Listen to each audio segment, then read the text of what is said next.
And I do think that they can maybe come down a little bit calmer in game 2 and a little bit more prepared, because often in a game 1 of a best of 5, the nerves are quite high, or a bit jittery, and everything is a little bit rusty in a way. So I could definitely see that MKOI can bounce back and continue building on that great early game that we saw in game 1. Especially when you're playing to be in the finals in your home event in Barcelona here for MKOI. You get to skip the first 2 days, you just get to prep, you get to watch the other teams play, and then just meet up in that battle on Sunday. MKOI chose first pick. G2 have been put on the blue side, or have chosen blue side out of their side selection once again. With an Anivia, a Yanara, and a Mundo ban from MKOI, a Pantheon, an Azir, and a Varus from G2. It will be a Ryze first pick for Jojo. I have to imagine Taliyah will be the response here from Caps. He's not really the type to go for the Casio counter pick. He usually prefers to have something that has better wave clear and just a little bit more roaming around the map.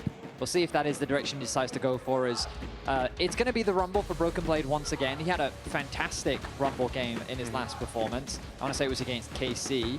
Yeah, it's going to be the hot pot combo once more with the Jarvan locked in right alongside it. What type of hot pot is it going to be? Is it going to be spicy, or is it going to be one of those more, just a few herbs in there?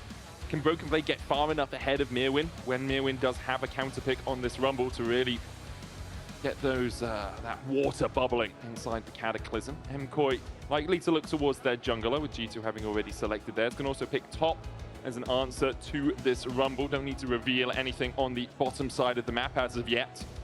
This time they're putting Myrwyn on the tank. It's been a kind of tried and true tested method for MKOI recently. Just putting Myrwyn more on this scaling safe pick, and it allows then Elyoya to play a little bit more of a carry, and we'll see what he has into this G2 lineup. But no, MKOI, they go for the ADC, they go for the Caitlyn. Interesting. So they get some ability into the Jarvan.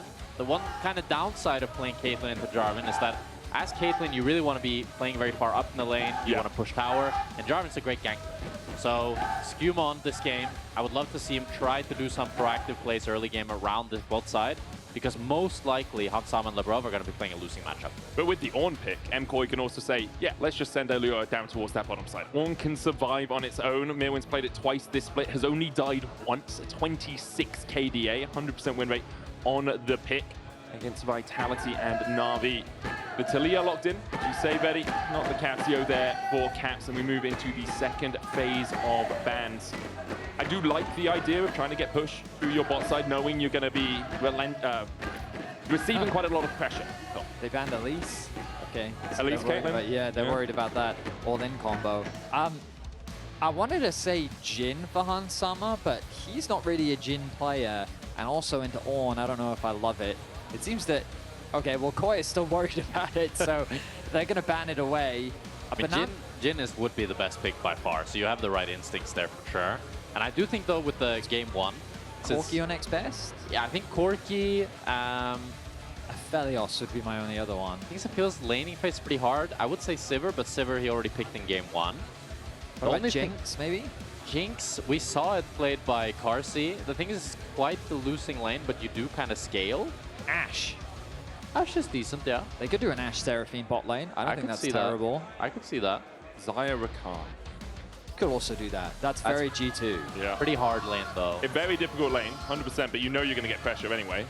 Like, the Rakan obviously doesn't do a huge amount early game. You only have to pick one of them. You get to counter pick support here for G2.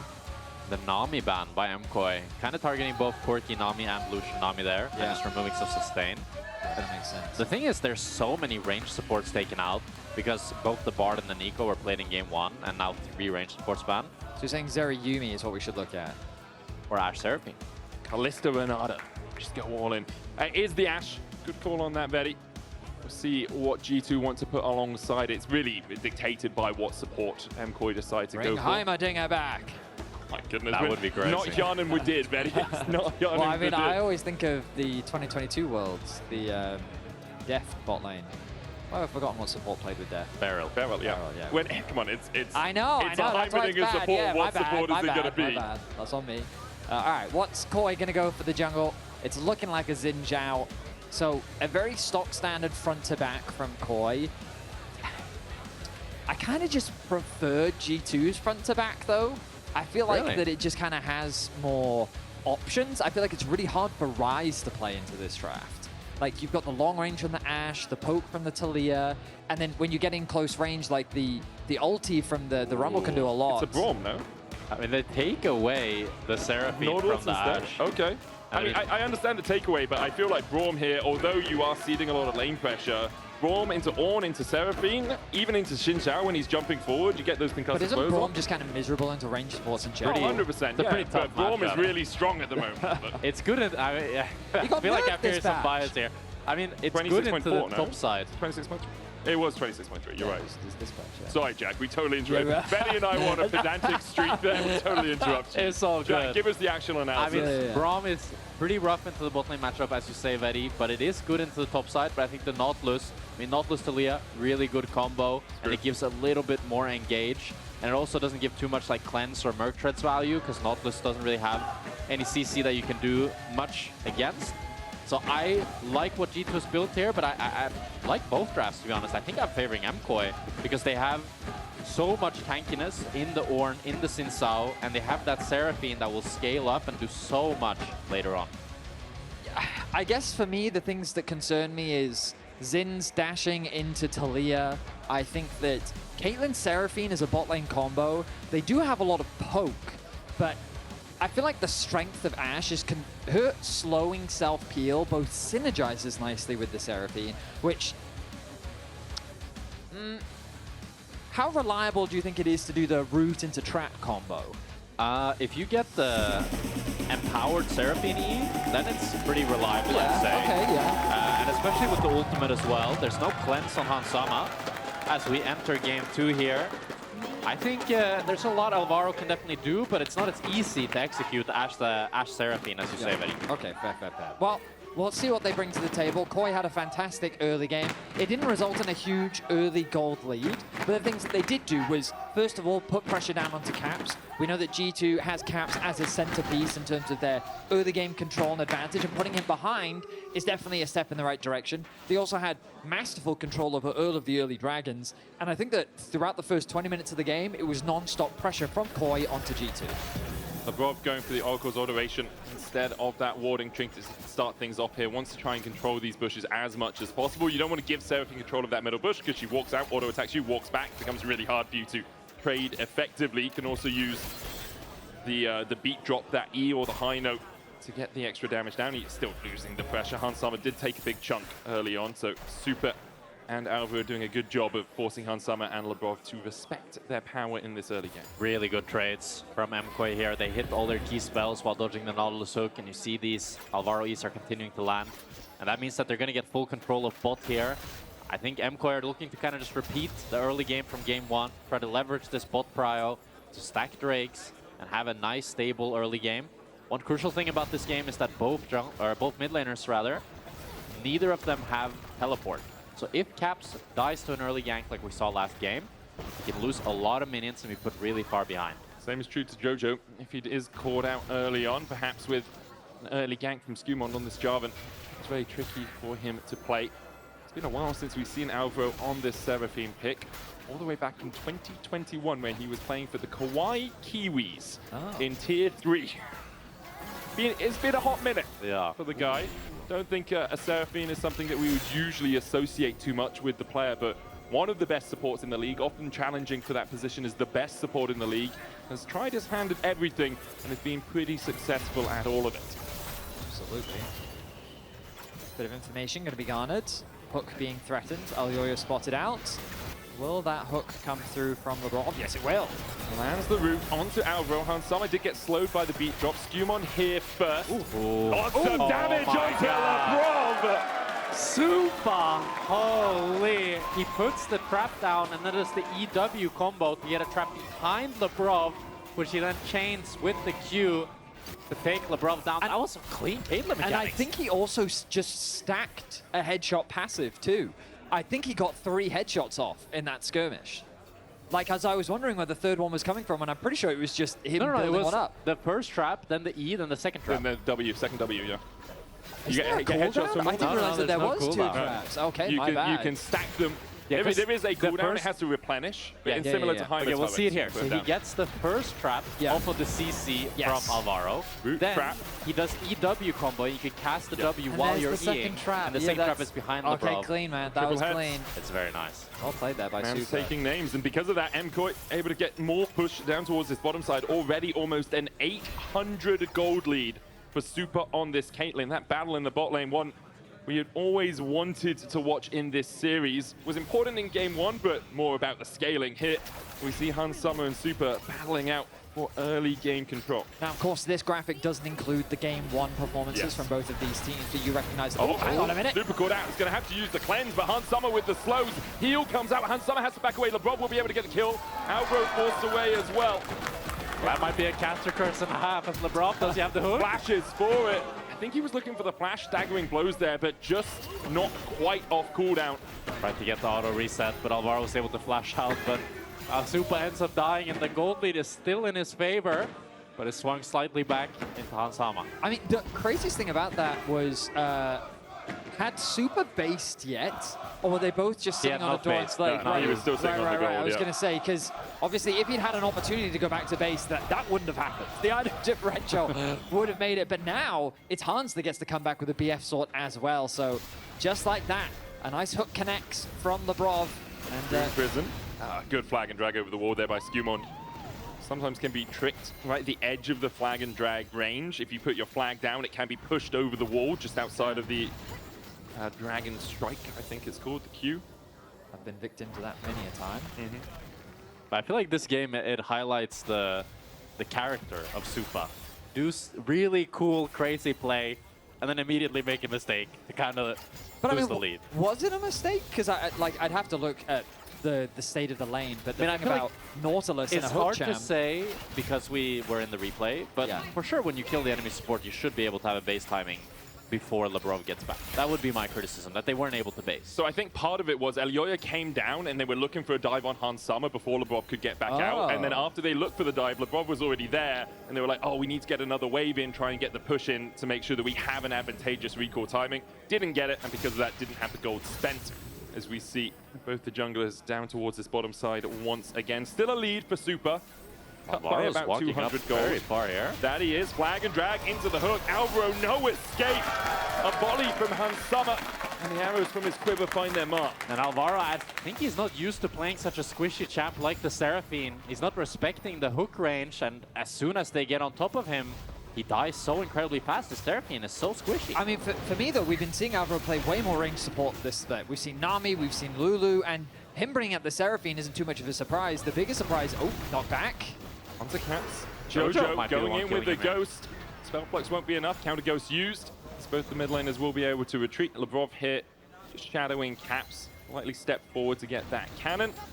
And Caps will be able to retreat. Okay, quite different from what we saw in game one. A lot of skirmishing happening, but ultimately it's G2 that's getting the better end of this. We look at the AD carries and that goal difference has now been nullified. Hans Summer getting a kill for himself onto Alvaro. And really the thing is, to me, is that like, he's not respecting the Jarvan in that play. I guess he really wasn't expecting the Jarvan to just come over the wall and all in him. Yeah. Because the chain combo CC, like it's ruthless. You guys mentioned the teleports not being on these mid laners early on. Labrov stays around to hold the wave for Caps. We saw Jojo actually stopping his recall, deciding now he is going to complete it, but doesn't have the option just to TP back into the lane to reset that wave state. So he's going to lose some of the wave. Hans Summer still has flash. Jojopyun going on to Alvaro. The hook going between the uprights, but Alvaro without flash and only with a heal will be spotted out. Dangerous focus from Hans Summer is enough to secure the kill. And MKOI, they're trying to go for too much at once here, but Jojo's here. Hans Summer still has flash. He's going to use it to get across the wall. Ace in the hole. Labrov can block, but he doesn't. Jojo flashes forward as well.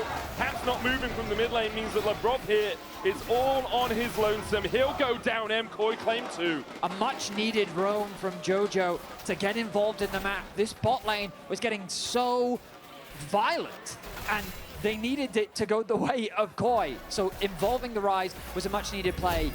In a 2 versus 1, Hans basically able to push them back. The arrival of Labrov swinging the bot lane 2v2 in their favor.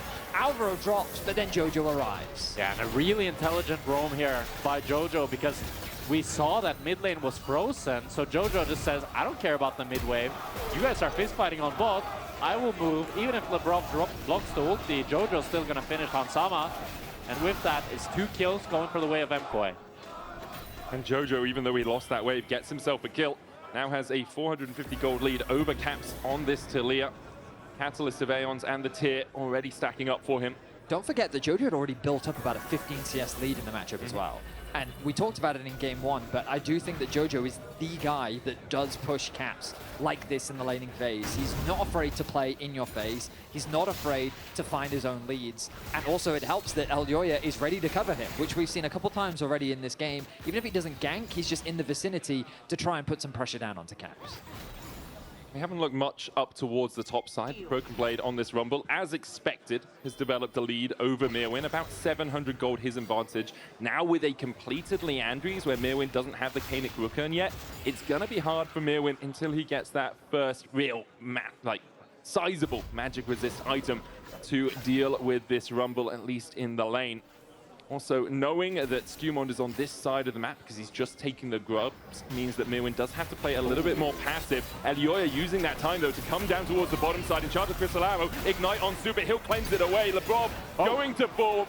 Labrov flat. Yeah, he did, and immediately got knocked up. I think he base planted on that Kit Kat, but wanted to take a quick break, it seems. It felt like G2 knew that Elyoya were there because they were like respecting, and SkewMond is invading their top side. But I think Labrov thought if he lands the hook on Supa, they can trade 1-for-1. And they did do a lot of damage, so if he was actually able to land it, maybe it would have been a different story. But it ends up being MKOI just being able to crash the wave, and now it's Supa with a near 1,000 gold lead. It's just been a fist fight in the bottom lane, swinging between the two AD carries. At the end of the day, both AD carries in a good spot for their respective teams. Of course, it is Supa that has that early advantage. He's actually sticking around for another wave as Broken Blade drops the ulti top.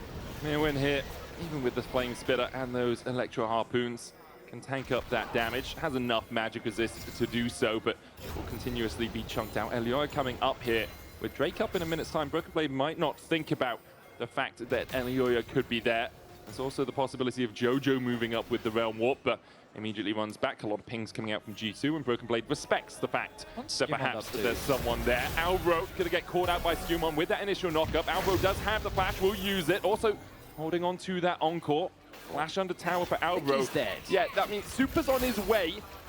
And Jojo is kind of eyeing perhaps a Realm Warp across. Beat drop. There's the dredge line out, and Hansama secures the kill. 30 seconds on the Drake. Alvaro will be up in about 13. So we're just taking it in turns, trading support kills. Yeah. I mean, look, 3-1-1 for Hans, 3-1-1 for Supa, 1-3-1 for Labrov, 0-3-3 for Alvaro. The supports have not had a lot of fun in this game, I would say. Yeah, we're contributing to both the Nautilus Death Fund and the Skarner Relief Fund by killing the Seraphine as much as possible. Dragon now in 8 seconds. With the numbers advantage, G2 have position, but it looks like after investing so much in getting that kill, they want to get the reset off. The Storm Razor completed as well for Supa, puts him in a nice spot to contest this trade. SkewMond just hit level 9. Elyoya yet to hit level 8. That's a great point, yeah. Really efficient pathing by SkewMond here as he looks for Jojo, forces the ghost. Drake is up, and Labrov is a bit delayed, so it's going to be MKOI starting that up. Oh, yeah, they've started it up. But G2, they want to contest. Gonna look for this.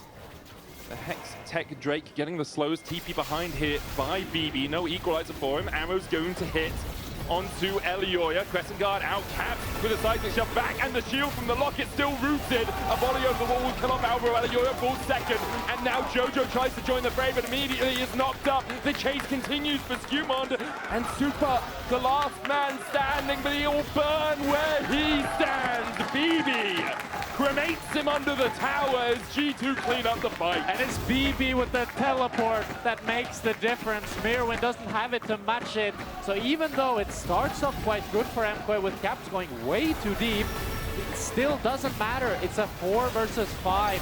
BB is here and he is burning them down. Myrwyn tries to push in this top side, but it's going to be the Drake going to G2 and 4 kills for G2. I think that Jojo just arrived late to the fight as well. He did have the Realm Warp, but he ultimately Realm Warped to his death. G2 recognized that they could create the numbers advantage even quicker than their opposition, and their collapse was so fast that KOI didn't really have a good response. That is now a 2.3k gold lead going the way of G2. They have 2 dragons to their name. They have the grubs as well. everything just looking G2's way here in game 2. BB on this Rumble, 1,000 gold ahead. Myrwyn didn't have teleport, so wasn't going to be able to join that play anyway. But I remember the days when Broken Blade on Rumble, it was just something we didn't see. Like last year, Rumble and Jace, we asked for it over and over again. Now we've seen him on it a couple of times this split. This is the 4th. There's 1, 2 of those. Alvaro with the heal, Broken Blade flashing forward, auto's enough. He went into the danger zone, overheated, and still manages to get himself out. Supa has to cleanse the arrow that came from the mid lane from Hansama. And Broken Blade should be able to back away here. Maybe we'll stay around. He's on a ward. BB has the equalizer in 2 to just look to clear this wave. Labrov comes across. Supa's going to get slowed. The flash available for the Caitlyn. The Cataclysm 2 for SkewMond. Puts him in the cage. Flash away, flash forward. SkewMond finds another. G2 taking control of the game. Wind becomes lightning. SkewMond not caught by it. Emotes on MKOI as he walks away. G2 are just getting everything here. So Elyoya maybe wants to try to get something going, but there's just nothing left in the tank. Supa and Alvaro both end up falling, while Hansama is just able to hit mid tower for free. And SkewMond and Labrov were on vision. They knew that they were there. MKOI knew it. They thought they could react, but losing their AD carry too quickly and now losing the gold leads that they had developed. Only 300 gold separates Jojo and Supa from Caps and Hansama in totality. And on the rest of the map, all I'm seeing is blue. I mean, it's 5 deaths for Alvaro in this game. He has been the target, his positioning has not been great at times, and G2 have consistently tried to punish him, and they've ultimately succeeded. I mean, Alvaro was worth 120 gold in that last step, so he's not having the greatest game thus far, and it's just the problem when you fall behind on this Enchanter support. Yeah. You have so little levels, you have so little resistances, so it's so easy to just continue getting farmed and killed on repeat. Whenever SkewMond has that ultimate, whenever BB has the equalizer, or even Labrov just with a hook, it's so difficult for Alvaro to actually have impact up until he gets 2-3 items much later in the game. I mean, it's why we see hook champions into Enchanters so often, right? Because of how effective they can be. Like, oh, I landed 1 piece of CC on you, you'll probably die. Kill him on repeat. Yeah, exactly. So once the snowball starts, it becomes very difficult to stop. The good news for KOI is they will secure the first tower of the game, so that's a nice injection of gold onto Jojo. Ulti committed onto Elyoya. Labrov with the depth shot there for the follow-up. Flag and drag out, but with a hook from the dredge line. Elyoya now needs to get out. He'll flash, but he's still caught with a harpoon. We're hooking and we're fishing. The harpoon finds the whale in the jungle. Elyoya falls. Jojo's going to chase out Caps. The overload not connecting, and SkewMond already back here with that empowered recall from the Rift Herald. Can look for Jojo too. Weaver's wall forward from Caps. Jojo trying to trade in. The seismic shove will knock him back. A flag and drag to follow up. A realm warp. Jojo flashes and escapes. Fancy feet from the Ryze. Gets out alive. Credit to Jojo, just barely getting away with his life. He has to commit the flash, but my goodness, G2 are not slowing this game down, and I think a lot of the credit deserves to go to SkewMond once again. We think back to last year's summer, it was he who earned the finals MVP. It was he who got the better of Elyoya in that finals. After Elyoya came into the finals, considered to be the better jungler in that matchup, this man is stepping up today as Broken Blade now the target. Calling the ram, Broken Blade locked in the alcove. Elyoya here to keep him in. Flame Spitter out. Elyoya has no ult, but I don't think Broken Blade has the damage to work through both of these right now. They dodge away from the harpoon. Wind becomes lightning. Broken Blade still getting chased out. No equalizer for him too. In the end, should die even with the scrap shield. Camps comes across Myrwyn, flashes forward, dodges the seismic shove, and will escape the tower's clutches, but the chase perhaps can continue. A TP out from Myrwyn. SkewMond looking for the flank as well. The arrow. Elyoya dodges. Alvaro and Supa on their way up here to make sure that Elyoya can extricate himself from a sticky situation. Just barely. Broken Blade not able to get out there. A nice TP from Myrwyn. He knew he was being collapsed on by not just Caps, but SkewMond and Hansama with the arrow as well. So it ends up being just a free kill for them, and Elyoya gets a little bit of revenge at least. Although you can see how hard it is for MKOI to make any plays right now. Took so much just to take down BB. Didn't get the tower either. These two teams met in the upper bracket twice last year, in spring and in summer. 3-1 on both occasions to G2. On the first, MKOI were able to come back through the lower bracket, win the finals in the second. It was G2 who brought home the title. With that victory versus MKOI. It was a 3-0 in the summer, wasn't it? Yeah. In the summers. In summer. But yeah, 3 times 3-1. 3 times 3-1, 1 time 3-0 last year. Oh, SkewMond, Supa space checking again. There's no way this is a fight though, right? Yeah, it's not a Zehen. Jarvan does have damage, true. but we're not looking at like Collector Eclipse Jarvan or something. It's Sundered Sky Black Cleaver. Yeah, that still hurts, but probably not enough to 1v2 their bot lane just yet. Third Dragon of the game goes the way of G2, and in game 1, we gave KOI so much credit for how they executed the early game, but G2, I mean, they were willing to scrap against KOI, and they've just been getting the better of them. That single fight around the Dragon really cementing their lead, where they got 4 kills for 1. A tower will fall. Top tower, I think, getting pretty low as well, as Caps is left by his lonesome up there. Observers showing us on the bottom right of your screen. Labrov might be caught here, though. Beat drop goes wide. Labrov is able to dredge line out. There was the possibility of a CC chain. You have the snap trap to follow up, and you have Elyoya coming in from the side. But because the beat drop doesn't connect, we're in the wrong BPM. Not my tempo for the rest of MKOI. Broken Blade spots Jojo. Labrov's coming across as well. Has that depth judge. Jojo trying to trade in. Elyoya on his way to try and help out his mid laner. Equalizer down. Jojo caught with the dredge line. Elyoya dashes forward, flashing in by Broken Blade as Jojo, with an encore from Alvaro, is able to find the kill.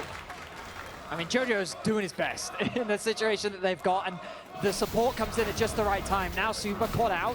SkewMond going for the chase here, and arrow goes out. Supa has to flash a flash cataclysm from SkewMond, and he lands the lance to secure the kill. He's not done. Alvaro now on his lonesome. There's a flash for Labrov, no flash for Alvaro. Flag and drag dredge line, and once again it's hook, line, and sinker as Alvaro falls. And SkewMond, what a beast! You can't even blame Supa for that one. He wasn't face checking, he was just trying to play an ADC. But SkewMond just runs him down, he outplays and plays it so well, and that allows him to then rotate the bot as well. But let's watch Jojo, some fancy feet once again here. He kites BB out and then uses the Realm Warp to create distance and get himself close to Elyoya. He knows that he can't get cancelled because Labrov is too far, and Labrov really wants to CC Jojo with the ultimate by hitting Elyoya, but he doesn't get it, so BB doesn't have enough damage. And now, I mean, Supa took the safe pathing. He knew, like, Hansama is clearing this. Yeah, like Hansama is clearing mid wave under tower. I understand why Supa thinks it's fine to walk here, but but he uses the E as well, which means that SkewMond rather knows, okay, well, this is free. yeah. And then, yeah, I mean, I'm looking at the minimap and I'm thinking to myself, maybe Elyoya could have fought Labrov, but he recognizes, hang on, my AD carries just dives, SkewMond would collapse, Caps on the way as well, not worth it. Decides instead to go back to base, and 13 kills to 7, just short of a 5k gold lead for G2. And I mean, so much of this being driven by SkewMond. Back-to-back games, this man has been the hero for G2. Really has. For MKOI, though, you are starting to get some of those Masterworks. We see the upgraded Infinity Edge for Supa. The gold lead is 5k, but those Masterworks usually between about 750 to 1.2k gold's worth of value on those upgrades. So MKOI, as that Ornn levels up, we'll be able to get a little bit more back in their pockets. The problem for them is they're on a bit of a clock. Cloud Soul in 90 seconds. They can try and fight around it. It's not the most impactful soul, but it is still pretty valuable. I would say it's very impactful this game. It's going to be so hard for MKOI to try to maneuver in the fights if G2 are able to pick it up the soul. But G2 was in the same position last game, but with the opposite foot. So MKOI are looking to try to recreate the magic we saw from G2 last game. All they really need is a... Hansama to face check a brush. Yeah, Labrov to flash. Or Labrov to flash TP forward. coming out. Labrov did look for the flash. There's the Rune Prism follow-up. Good damage onto the Nautilus. Forces him away. Caps coming in from the side as well. Decides to TP from Myrwyn is quite the commitment. Bot wave, I think, is slow pushing in KOI's favor. They don't have a wave to play off in mid. With 40 seconds on the Dragon, G2 have enough time to go back to base and replenish wards, spend what gold they have. There's the Phantom Dancer now finished for Han, so he'll come into this fight with 3 items. Jojo 2 levels behind, or a level and a half. Does have that Rod of Ages now masterworked at 7 stacks. Needs 3 minutes more, but you do not have that time. Okay, they don't have that crazy setup here. It looks like G2 can just run down mid and try to force them out. MKOI need to try to hold this spot. Myrwyn begins to back away. Camp's trying to get in from the top side of the play. Jojo retreating for now. Control ward down from MKOI. Can be cleared out by G2 and is so. A couple of snap traps. Tasty cupcakes waiting for Labrov if he steps further forward. Jojo, the hook, does not connect. Blast cone used by Labrov. MKOI still holding their ground in the river. Supa gets chunked out a little. Jojo dodges the seismic shove. His fancy feet has the ballet shoes on this game, it seems. Elyoya and MKOI will start up the Drake. Unsummer still has the arrow. Labrov still has the depth charge. Dreadline lands onto Myrwyn. Call to the forward coming out. Equalizer on the backline. Encore for the follow-up. Lands onto 3. The charm in. Elyoya dives forward. A crescent guard for the retreat. Myrwyn on the front line. SkewMond chased up towards the top side. Goes in with the catapults. And now Caps and Unsummer begin to open up. They're locked in a cage. And MKOI just food for G2. The fight looked so good for MKOI, but SkewMond just keeps delivering as he takes down 4 members. Caps with the Cloud Soul takes down Jojo as well. It's an ace for G2. It's a soul for G2, and it's probably going to be the Nash as the cherry on top. I mean, I think you summarized it beautifully, Jack. The start of the fight looked so promising for KOI. They got the front to back. They start by picking off the support, and it looks so promising, but a lot of credit needs to be given to Broken Blade. Watch his equalizer. You'll see the ulti comes through initially from him, and this equalizer makes it so difficult for Supa to follow up. Sin goes in, Elyoya on the, Jojo on the flank, the re-engagement comes through, and look at this ulti. Connects onto 3, the combo connects with Caps, and they just melt the carries. A step too far from KOI was all SkewMond needed to bring KOI to their knees.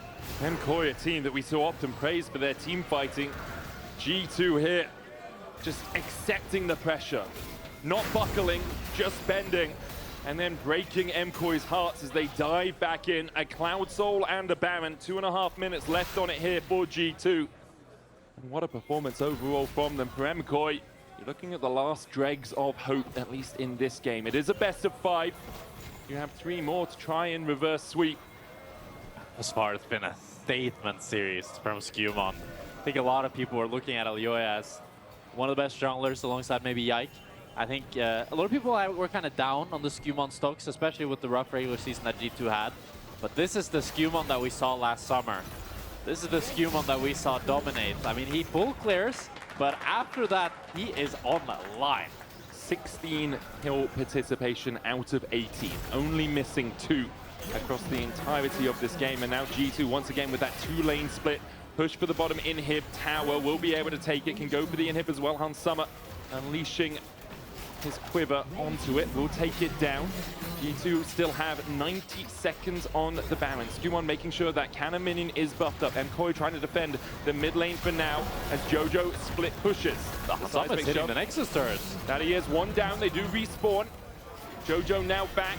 Has the actualizer complete. I remember this from the regular season. A Ryze on a base defense with the actualizer just completed. Can MKOI pull the rabbit out of the hat? Can they get a little bit of sleight of hand? G2 not giving them the fight for now. The mid inhib is down. The arrow goes in. The equalizer too. An actualizer does not beat an equalizer, it seems, as Jojo falls first. Myrwyn still on that front line, but MKOI having to back away. Crescent guard out by Elyoya, but the dash in from SkewMond. Elyoya falls as G2 wipe them away in the base. A 5-0 ace to top off a 27-minute win.